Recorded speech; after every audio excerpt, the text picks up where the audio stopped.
Pois bem, então a gente viu, né, o vídeo sobre a situação da arte, né, essas disputas em torno desse material que foi pilhado por parte dos impérios, né, dessas metrópoles imperiais europeias, e como que o caso específico ali da Nigéria, né, essa disputa em torno das obras que foram roubadas pela Inglaterra, obras muito importantes do Reino de Benin, e que inclusive é um processo muito complexo, né, porque a Inglaterra pilhou essas obras e revendeu-as, né? Então revendeu para os Estados Unidos, revendeu para a Alemanha. Então como é que fica essa situação, né, dessas produções artísticas valiosíssimas do Reino de Benin? Né? Então, isso é uma questão que o Hobsbawm traz, né, essa questão de como a arte, ela, então, para isso, né, os povos colonizados, eles seriam valorizados, né? Ou melhor, a sua produção artística foi valorizada em termos deles se apropriarem dela.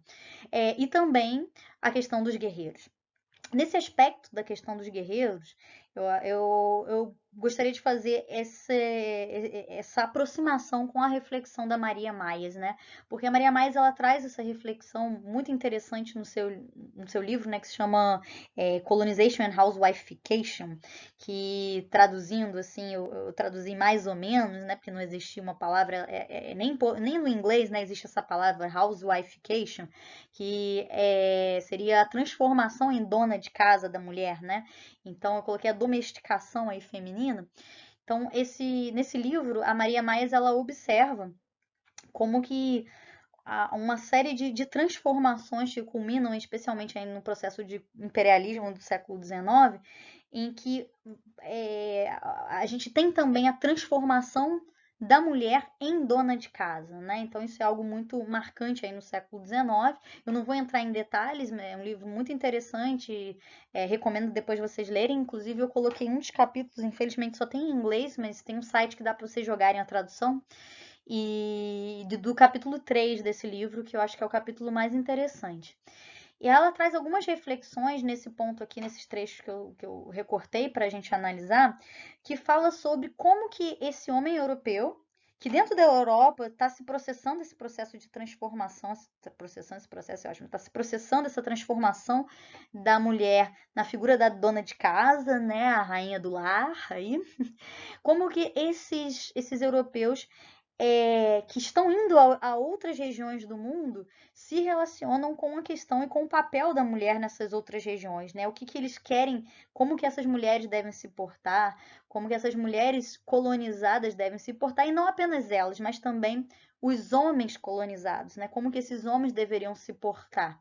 E aí ela trata especificamente do caso da Birmânia, que é dominada também pela Inglaterra. Então ela faz uma discussão a respeito de um administrador inglês, que é o Fielding Hall, e ela analisa o livro dele, que é um livro com um nome muito significativo, que se chama Um Povo na Escola, né? Então é um livro em que o Fielding Hall está querendo ensinar os birmaneses como que eles devem ser, então como que esse povo deve aprender a se portar, né?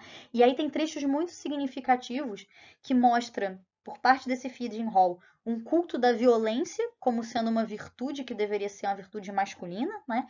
E um culto da ideia da submissão feminina. Então eu vou ler brevemente aqui esse trecho para a gente fechar e depois a gente vai analisar algumas fontes relacionadas aí com isso, tá? Então eu vou fazer uma breve leitura aqui. Então, qual que é aquele que a Maria Maias fala? A igualdade entre homens e mulheres é vista como um sinal de atraso e é parte da missão civilizadora dos colonizadores ingleses destruir a independência das mulheres colonizadas e ensinar aos homens colonizados as virtudes do machismo e do militarismo, como defende o Sr. Fielding Hall em seu livro Um Povo na Escola. O Sr. Hall foi um oficial político e administrador colonial na Birmânia entre 1887 e 1891.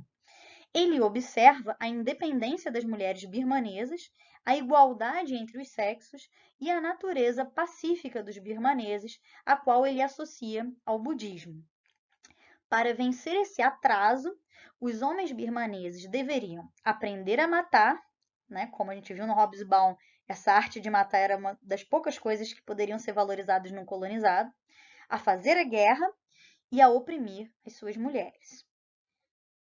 Então, né, com base aí nessa reflexão que a gente observa, tanto no Hobsbawm como nesse trecho que eu trouxe para vocês da Maria Maes e que está lá na bibliografia complementar. Eu recomendo quem quiser, puder, né, fazer essa leitura. Acho que é muito válida.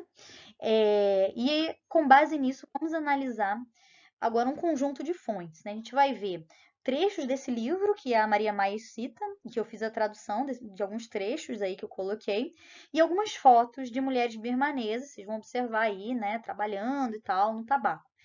Então, a atividade avaliativa dessa semana vai ser com base nessa fonte. Então, eu quero que vocês analisem, tanto à luz da discussão geral que o Hobsbawm faz sobre o imperialismo, como essa reflexão específica, que eu acho que casa muito com a reflexão do Hobsbawm.